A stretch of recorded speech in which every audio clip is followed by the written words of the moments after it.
Okay, students, so today we're talking about momentum.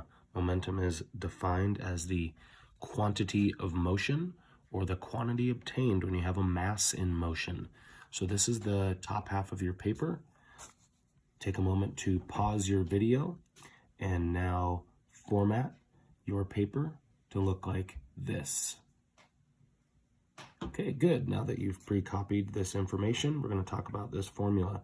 So P represents momentum. And if you're asking, why is it a P? Well, that's because the variable M is already being used in the science world to represent mass and other things. So P stands for momentum, M stands for mass, V stands for velocity. And our most standard metric system unit that is used to represent momentum is a kilogram times a meter per second. It's an unsummarized unit. Mass needs to be converted or given to you in kilograms, at least if we're using the most standard metric system unit. And then velocity should be in meters per second when we're using the most standard metric system unit. So if I'm finding momentum,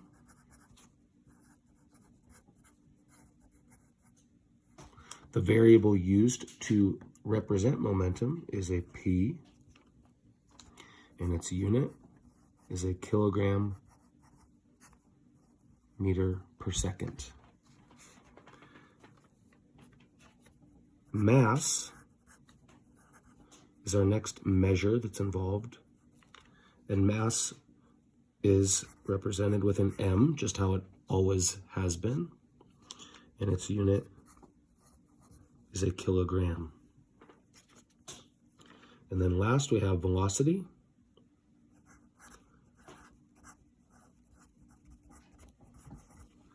It's variable as it has always been as a V, V for velocity. And its most standard metric system unit is a meter per second. Now, can we express momentum or solve for momentum with, for example, like kilogram miles per hour? Well, you could, technically, you could.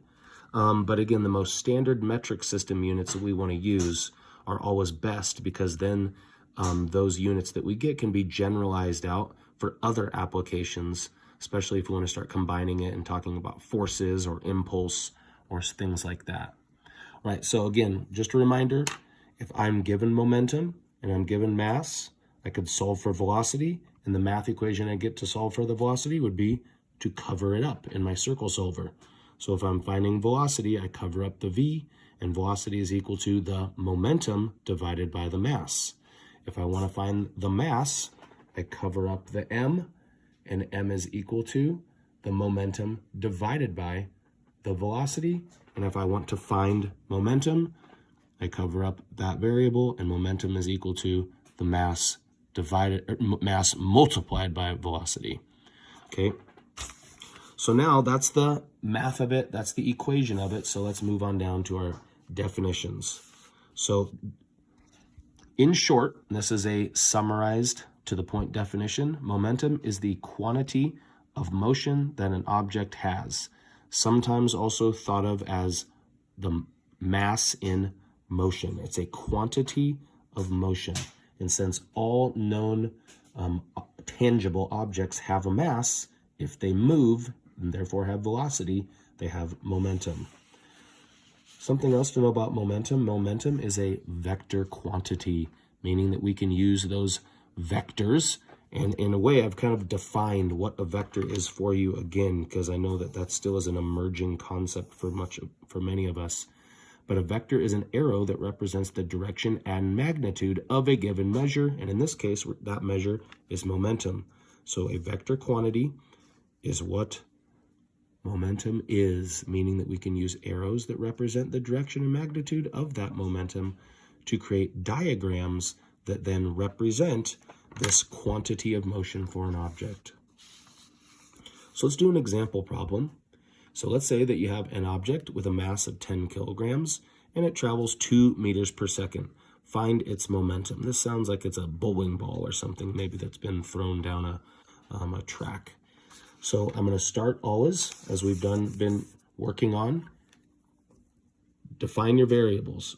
So if you know that you're solving, it's a momentum-based problem, I'm going to use this formula, and I'm going to list out my variables in my problem. So I'm listing out my variables. So if I'm trying to find momentum, that means I'm trying to find the variable for P. I'm given a mass unit, so I assign that number to the variable M. I'm given a velocity, so I assign that velocity to V. Okay, I choose the correct formula, again, by covering the variable that I want to solve for. Now I'm going to substitute my numbers into my formula. So P is equal to the mass, and if the mass is 10 kilograms, and the velocity is 2 meters per second, I simply am now multiplying, so 10 times 2 is 20. And again, the units, we want you to use the units in the actual math equations. So right here, what unit do you see? Well, I see a kilogram multiplied by meters per second. So my unit should be a kilogram meter per second.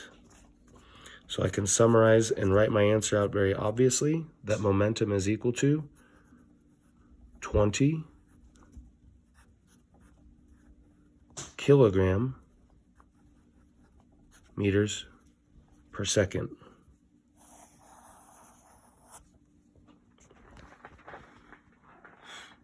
Okay, so you guys now have a full set of momentum problem solving notes.